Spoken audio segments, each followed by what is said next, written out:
Is this thing on? Welcome back to Big Mouth and fancy seeing you here in June. I'm very welcome, my friends, and especially my enemies. Come in, sit down, no touching. I don't do the touching. Hello and welcome to Thursday's edition of the dceu Daily.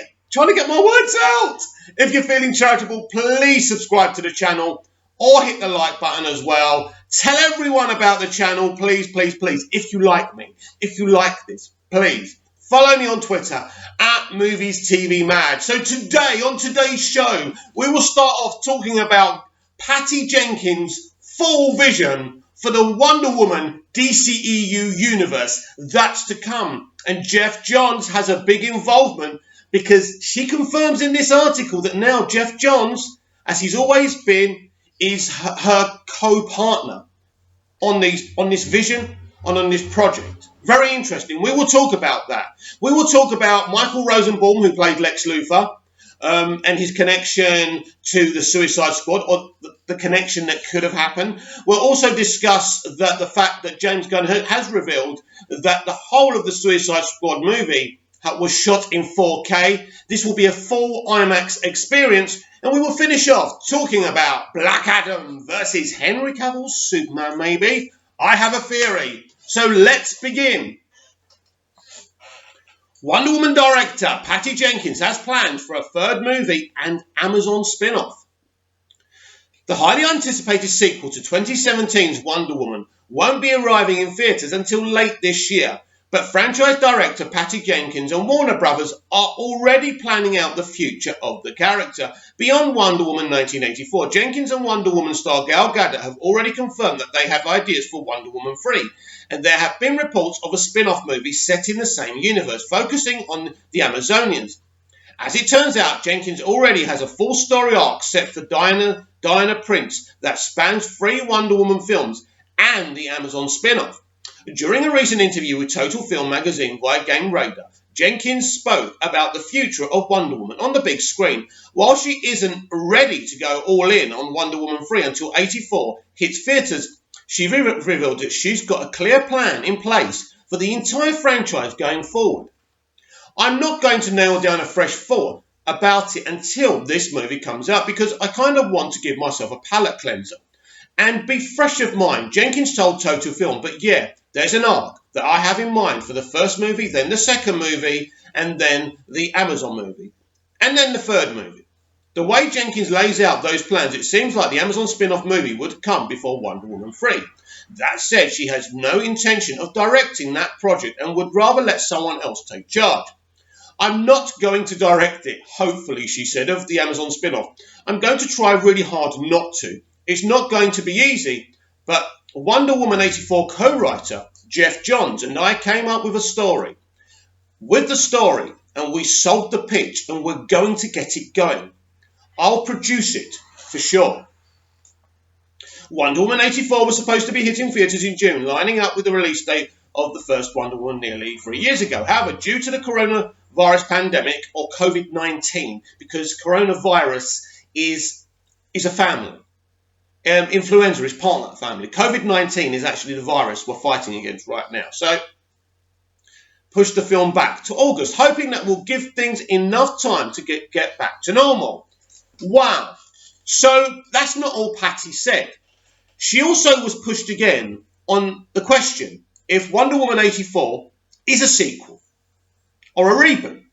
Why would you reboot a film that's supposed to be a sequel? It is a sequel, right? I know that. I've seen the film, right? I've seen a version of the film, a 90-minute test screening, so I know it's a sequel. But she finally confirmed, after all these months of saying it's not a sequel, that she confirms, yes, it's a standalone movie, but it's also a sequel, right? The problem is, since Justice League, Warner Brothers have been obsessed with the word self-contained. They think if everything's self-contained, they can't get a mess, like they did with Justice League. They just did Birds of Prey. That was a problem, wasn't it? That was self-contained. So, my opinion about self-contained movies in the modern era as part of a franchise. If you're just making a standalone film, it's fine. It's standalone. It doesn't reach out to anything else. It works, right? But when you've got a franchise, especially a DC franchise or a Marvel franchise or a Doctor Who franchise or anything. People want connectivity. Self-containment when you're part of a franchise is boring. It's absolutely boring. Now, in terms of the Black Label franchise with the Joker movie, that's different. But that movie will bleed through into the others. So there still will be some connectivity. But when you've got a DCEU franchise, a DC cinematic franchise, right, you want connectivity. You want Superman and Wonder Woman to cross over in each other's films. You want Batman to meet Superman, right? You want Black Adam to meet Aquaman, maybe. Wouldn't that be cool? Momoa and The Rock, face to bloody face. Tell me that wouldn't excite you. So having self-contained films as part of a franchise like this is dumb. Now, I don't believe this is going to last for very long. And as I say, when they change the canon in Wonder Woman 84 for the entire franchise and the Flash movie, things will change and it will become more interconnected. And the reason it's not so interconnected since Justice League is because they're busy doing this course correction that nobody knows about, but everybody does. So like the other day, someone tried to make Grace Randolph look stupid by putting up her assertion that basically Wonder Woman 84 is a canon changer for the DCEU, and then putting Patty Jenkins' comments about Wonder Woman 84 being a sequel. It doesn't mean what Grace said was wrong. I have issues with Grace, but Grace was spot on about this. She was also spot on about the sausage picks in the diamond thing in Birds of Prey, right? And that's why they went back and changed it, because they saw everyone's reaction. The point is, yes, Wonder Woman 84 is a self-contained sequel, but it also does something in the film that changes the canon slightly for the DCEU. And the Flash movie will go deeper and beyond that, right? And once they've changed the timeline, then you will see things. I'm convinced you'll see Grant Gustin's Flash in Ezra Miller's Flash movie. They're going to bring this all together. Big changes. And Geoff Johns is a big part of this. Now, I remember after Justice League and the fallout, and our community being very angry with Geoff Johns, there was people like Chris Wong Spencer from Ping Pong Flicks, who I like a lot, was saying things that Geoff Johns has nothing to do with this franchise anymore. He's gone. He's been booted out. He's been fired. Geoff Johns was never fired. Geoff Johns has always been valued by Warner Brothers and is still. The man is a DC Comics legend. He's a genius. He's a great writer. And now Patty Jenkins has confirmed, not only, as we already know, did he pen the script, the story for Wonder Woman 84, working closely with Patty, they've come up with this Amazonian spin-off story together. Geoff Johns is very much interlinked in the creativity and storytelling of the DCEU, and he's very much part of the plan and very much his idea to change the canon, to change things. So why don't die-hard Snyder fans like Geoff Johns? Because Zack Snyder had one plan, a very dark plan with dark movies, with brutality, with realism. And Geoff Johns wants to bring the comic book quality for these films, right? That's the difference. Now, Zack Snyder loves the comics, and he's embracing them to a point. But Geoff Johns wants to bring the enthusiasm of the comics, the brightness, the themes, the inspirational themes. So it's a different mentality, right? Neither mentality is wrong, by the way. And combine them together, if these two work together, it would have been something quite beautiful. So in fact, I suppose you could argue that Geoff Johns won in the end. But I don't think it was about winning and losing.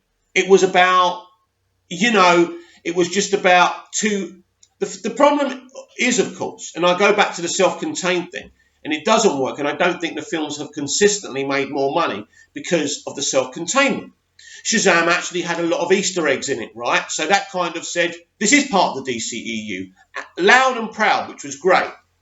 But I think when you look at the box office for DCEU movies, whether it's Zack's movies or it's after Zack, the box office has been inconsistent. Man is still making about 600 million. Batman v Superman making about 850 million, nearly 900 million. Sorry, as much as I love that movie, that's simply not good enough for a Batman and Superman crossover. So there is a problem. Then Suicide Squad did very well with just about 800 million, right? Very well for a Suicide Squad movie. Now, Wonder Woman, the first one, it kind of limped to 800 million, which is a great piece of box office, but not for Wonder Woman. Wonder Woman is part of the Holy Trinity. You don't know how popular she is within the comic community. She should have made well over $1 billion with her movie. But because of the divisive nature and reaction of Batman v Superman, the mainstream audience lacked trust in the DCEU formula. And that's what went wrong there. But they still made a lot of money, and they were still very happy with Patty and Gal, of course. And then you had Justice League, which was a flop, right? It was a flop, right? I argued this with people. I got blocked because of it, but it was a flop. Simple as that. Aquaman made over $1 billion. Wow. Nobody knew where that came from straight after Justice League. Shazam made about 400 million, but because it barely cost 100 million to make, it made a massive profit. Everyone was happy, and we wouldn't be getting Black Adam and Shazam 2 if they didn't see it as a big hit. It did. People are, kids and families still are rewatching that film. So a big success. Now, Birds of Prey wasn't a success. Birds of Prey's hateful, toxic commentary hurt it. It's as simple as that. So there's some inconsistencies, but one thing's for sure, the DCEU has made a lot of money, but each film's box office has been inconsistent. A Superman movie, I know Superman movies never grossed $1 billion before globally, but they should.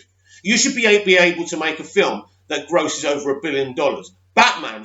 Every Batman film should gross over $1 billion. A film with Batman and Superman's name on it should gross over $1 billion. We have to take our bias. R.T. Snyder talks about not wanting to be an echo chamber. Well, this is what not being an echo chamber means, right? So, in fact, there's some very exciting things happening behind the scenes. But that still leads to one question. Are they going to release the Snyder Cut? This is another thing. So I think the stuff they're doing behind the scenes, I think Birds of Prey was a misstep. It was a misstep that had to happen. They had to give Margot her own way and do her feminist kind of toxic movie because that's what she wanted, so she could remain. They want her to remain. I believe she's under James Gunn's wing now. He's in charge of those characters, those Suicide Squad characters now. That's good news. Better things will come. So a little hiccup doesn't matter when we're going to see better things. And that leads me to James Gunn announcing that the whole of the Suicide Squad was shot in 4K. Wow. Now, someone said to me the other day, why is it important that this film will be all over IMAX cinemas, shot in proper IMAX, in proper 4K? It's important because this isn't just a Dirty Dozen movie. This isn't just about a bunch of a mission and soldiers, sorry. Can't get my words out, as usual. But, yeah, this is not just about a mission. This is not just about Harley or kind of other DC characters. There's a lot of CGI characters who would be part of the Suicide Squad team. For example, we've got King Shark. We've got freaking King Shark in this movie. There's rumours of Gorilla Grodd, right? Grodd. Who knows? This is James Gunn. He loves these comics. He's going to give us something special. We are so lucky to have Gunn. So this is why it's been shot in 4K, because it could be one of the most beautiful DC movies or movies altogether that we've ever seen. And that leads me to my final point, right? Did I say I was going to talk about something else? I know I said I was going to talk about Black Adam versus Superman. I don't know if I was going to talk about anything else. Anyway, it doesn't matter. You've probably had enough of me by now anyway. But anyway, yeah, finally today we're going to talk about the possibility of Black Adam versus Superman. Now, we know that Boss Logic was asked by The Rock to do a Superman versus Black Adam kind of fight thing, tease thing for a fight. So that was interesting. Now, I don't know if The Rock just wanted to tease the fans, get us excited. Now, I did read an interview to you about a week or so ago, was it? Where he said it was too soon to talk about Black Adam versus Superman. They'd only started, they haven't even started making the film yet. I think Superman is in this. And here's my theory. This is my theory. You know how I linked to you. Now, you know how I said the Legion of Superheroes would be the original Legion, not the Justice League, but the original Legion of Superheroes would be in this movie. And I said to you that somebody told me, and I told you this months ago, that we were going to have the original kind of Legion of Superheroes, the JSA, the Justice Society of America, right? So all those characters like Dr. Fate are going to be in that. Awesome. Makes the film even more epic and something even more to look forward to. Like we weren't looking forward to The Rock as Black Adam in a DC movie already. So the JSA are in this movie. And we know there's a JSA Superman separate to the Justice League Superman, right? What if the JSA Superman is either a good Superman or a bad Superman? I don't know how they're going to do this. And what if Henry Cavill's Superman is either a good guy or a bad guy? I don't know. There could be two Supermen in this movie. There could be. Because the Boss Logic artwork has got Henry Cavill facing The Rock's Black Adam. I find this extremely exciting. So this project is really exciting the hell out of me. And that's my theory about that. Not the greatest of theory, can be shot down very quickly. But I just thought I'd give you my theory anyway. So that's what I'm thinking about the DCEU Daily today. What are you thinking? What is exciting you about the DCEU? Are you still excited about seeing the Snyder Cut? Are you excited about the future of the DCEU? How do you feel about Geoff Johns still being prominent in this franchise? My opinion is, because I've always been a Geoff Johns fan. I've always been a Geoff Johns fan, and I always will be. I understand him leading the entire franchise was wrong. He's not a leader. He couldn't do it. I still think being venomous against him is the wrong move. But finally, I want to make another point. Because it was National Superhero Day. I forgot about this, so I have to talk about this. Bit of a controversial talking point, but I'll talk about it. The other day, it was National Superhero Day, and Warner Brothers, very, very dubiously, put a picture up of Keaton's Batman, Reeves' Superman. I think in one of the pictures, they even put Brandon Routh's Superman up. And then they had, Jason Momoa's Aquaman and Gal Gadot's Wonder Woman. So Zack Snyder, DCEU fans, got very angry and very aggressive. And then the old debate about the trunks or not to have trunks on Superman again. And who's the better Superman, Henry Cavill or Christopher Reeve? Now, you know I hate Superman the movie being put up against Man of Steel because I love both movies. Those are two of my best movies of all time. On the trunks debate, this is where I'm at with the trunks. The trunks were created by Siegel and Schuster. They looked good in the early comics. They looked good in the Christopher Reeve movies. And then Zack Snyder pulled them out. I can actually live with Superman having trunks or not having trunks. But the reason I brought this subject up, because sometimes I think our community, the Release the Snyder Cut community, go a step too far. So a Zack Snyder supporter put a picture up of Christopher Reeve, put a picture up of Christopher Reeve and said, this is the villain of Superman. The villain. The problem. Pointing to Christopher Reeve.